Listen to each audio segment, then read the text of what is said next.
السلام علیکم میرے عزیزوں اور سامعین کرام، پوری دنیا کے باطل اسلام کو دہشت گردی کے ساتھ منسلک کرتے ہیں، اور یہ ایک بہت بڑا پروپیگنڈا جو اب چھپا ڈھکا نہیں رہا۔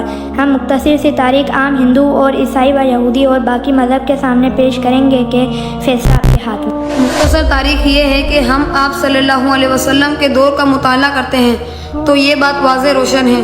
مسلمانوں کو انتہائی مجبور کیا گیا، حبشہ ہجرت کرنے پر، پھر مکہ سے مدینہ ہجرت کرنے پر مجبور کیا گیا، پھر یہیں بس نہیں ہوئی، مسلمانوں کو مدینہ میں بھی سکون نہ لینے دیا۔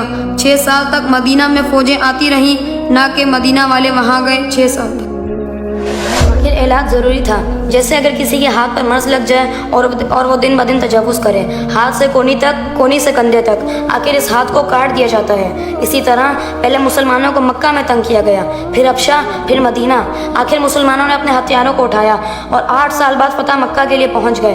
اسی طرح ہندوستان میں بھی محمود غزنوی کو انتہائی مجبور کیا گیا، اسی طرح افغان کو امریکہ نے مجبور کیا گیا۔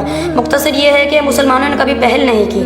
مذہب اسلام میں تو وضو کے وقت پانی ضائع کرنے کی بھی اجازت نہیں، تو اسلام خون ضائع کرنے کی اجازت کیسے دے سکتا ہے؟ آج مسئلہ فلسطین بھی اسی تاریخ کو دہرا رہا ہے۔ جب مسلمانوں پر ظلم ہوا، تب تک مسلمانوں میں محمد بن قاسم، محمود غزنوی جیسوں نے جنم لیا۔ آج بھی یہودی نے ہی مسلمان پر دہشت گردی میں پہل کی، جو کہ مسلسل کئی سالوں سے جاری ہے، لیکن اب انشاءاللہ مسلمان مجبوراً میدان میں آئے گا۔ کیا آپ اس کو بھی دہشت گردی کہیں گے؟ فیصلہ آپ کے ہاتھ میں ہے۔